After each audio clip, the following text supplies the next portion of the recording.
Hi, this is Matt Yetter with Sherlock Home Inspections. Phone number is 971-212-7481. Website address is yourinspectionneeds.com. Today's date is Wednesday, March 4th, 2020. The address we're inspecting today is 1851 Silverstone Drive, Forest Grove, Oregon, 97116.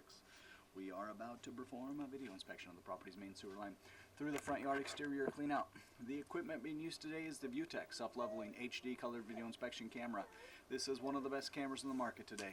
Before we begin this video inspection, it is to be noted that some age sewer pipes emitted of clay, concrete, cast iron, asbestos, and Orangeburg may be in good working order and may never have had a clogged or sewer backup before. However, due to real estate transactions, attorneys, and lawsuits, Sherlock Home Inspections must recommend the following to meet the current codes. All sewer pipes should be watertight, made of cast iron, ABS 3034 or HDPE pipe with all appropriate fittings and couplers. All sewer pipes should be free from breaks, offsets, separations, tree roots, valleys, and party sewers. Sherlock Home Inspections recommends replacing any sewer pipe that does not meet these specifications. Here we go. We are in 4-inch ABS plastic drain piping. We are running some water from the first floor half bathroom sink to ensure that our pipe is watertight and is going to remain watertight throughout this inspection. After just a few feet, we're going to get deep here. We're going to dive straight down into the ground. It's not uncommon as we pull out of this dive to have a little bit of standing water at the bottom. This is a little bit tricky for the drain technicians to keep a strong pitch on the pipe as they're pulling out of a straight down dive.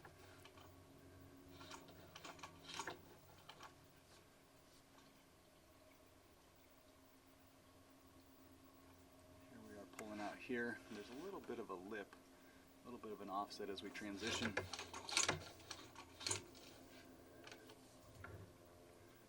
Transition to looks like a 3034 larger pipe.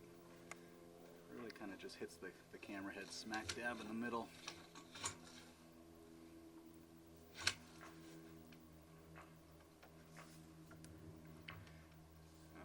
We'll turn off the water here in a second too so we can get a better look at what's going on here.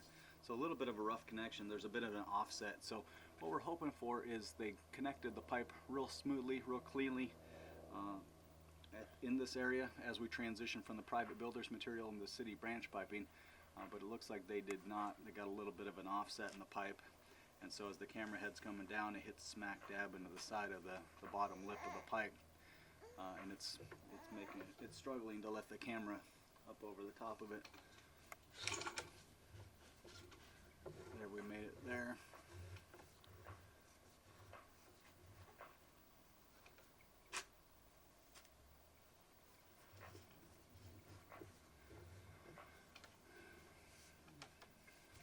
And so again, we'll turn off the water and we'll look at it again on the pullback. A little bit of a rough connection there. It wasn't actually a 3034 pipe junction. Here's that junction here. So this signifies a couple of things. This signifies the transition in pipe sizes, so we're going from 4-inch piping into 5-inch piping. This also signifies the transition between the private builder's material and the city branch piping. It's going to be all plastic piping. Even though we enter into city piping here, technically all of this will be buyer-owner responsibility throughout the entire length. All of the joints, junctions in the pipe that we've seen so far appear to be glued and watertight. And so so far there's just that one area in question that we want to turn off the water, drain everything out, and look at that one more time on the pullback. So far.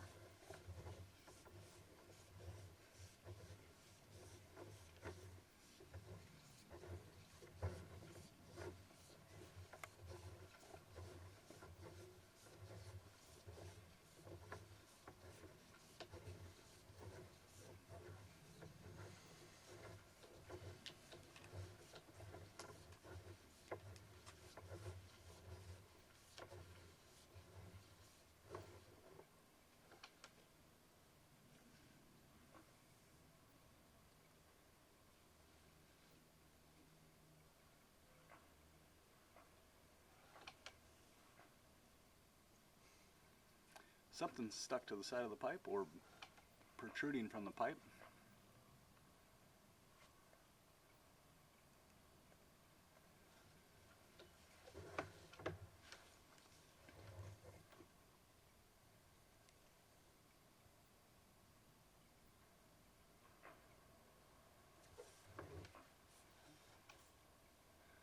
So some sort of foreign body in the pipe there.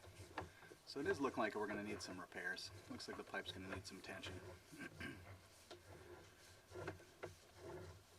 Obviously, whatever that is, we do not want any foreign bodies in the pipe. And then we're going to drop into the city sewer at around 45 feet. So we started in 4-inch ABS, we transitioned to a 5-inch 30-34, and we dropped in the city sewer connection at 45 feet. Because of the foreign body in the pipe and the offset, sewer pipe definitely needs some attention. So I would say that at this point we would recommend passing the video and the report on to the builder to make necessary repairs in this pipe. So there is an item kind of lodged in there, and it's hard to tell whether it's compromised the pipe, it's something from the outside punched through, or if it's something just stuck to the pipe. But in either case, we want that out of there or repaired. And then that connection, as we're pulling out of a straight down dive, is pretty rough, where it took several times for the camera head to get up over the top of that.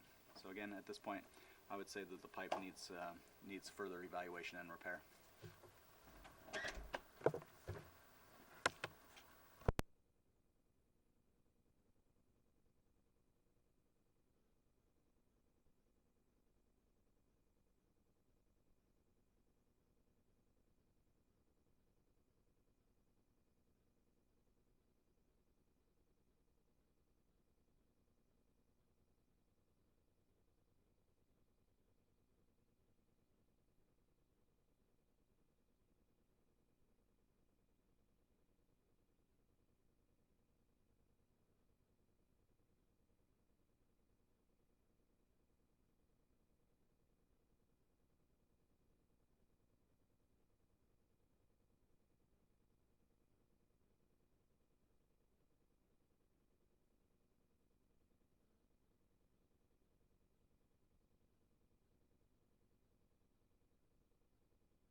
Okay, so here we are again. It looks like it's more, and that thing that we saw, the little piece of debris in the 3034 pipe, has since gone away, gone down the pipe and disappeared. So we're thinking that this is more debris than an offset. Really hard to see what in the world's going on, but the camera head is getting stuck up on something. So it looks like there's a chunk of concrete, some sort of debris, something lodged in the bottom of this pipe. So in a lot of cases, we'll see this in new construction homes, and this can be usually taken care of by having the pipes professionally jetted, just some high pressurized water, just blow everything out of here and then got to start fresh. But it does look like, it looks like a chunk of, there you can see it, and again it's pretty smeared up, but it looks like a chunk of concrete has formed and hardened at the bottom of the straight down dive. So we're coming straight out of the dive, and it's not an offset because it's still that smooth ABS pipe. We hit there, you know, if you push hard enough, it goes over the top. And then here's the connection where it's not uncommon to see an offset. And you can see some of the buildup here too. So there's a lot. Can you take a picture of that? And it looks like somebody definitely got some excessive pipe glue down here, or some concrete. There's just a lot of debris stuck, and like that one, like I said, that one in the green pipe, the 3034 pipe, looks like maybe as the camera head went by it, the spring bumped it and dislodged it, and now that's gone. So that's good news. But it does look like there's still a good amount of debris that's settled and dried and crusted in this pipe. And obviously the concern will be, you know, toilet paper grabs onto that, starts to build up, cause blockage or back up into the house of the future. But there's a big clump of something at the bottom of the straight down dive. You can see it, you can feel it. Camera head's kind of just hitting smack dab into it. So if the camera head is having this much trouble getting up over the top of it, you can imagine that it's certainly a potential for catching toilet paper debris, and then the potential for blockage or backup in the house. So the sewer pipe needs further evaluation and repair by a licensed and qualified drain professional. And in most cases, this would be, you know, some sort of construction debris has gotten down into the pipe and can be pretty easily remedied. With the exception of that, with that gone, the pipe would appear to be in very good working condition. So once this is out of here, once all of the crustiness, the dried debris, construction debris is gone, then the sewer pipe would pass inspection. But at this point, before using, we would recommend having this repaired.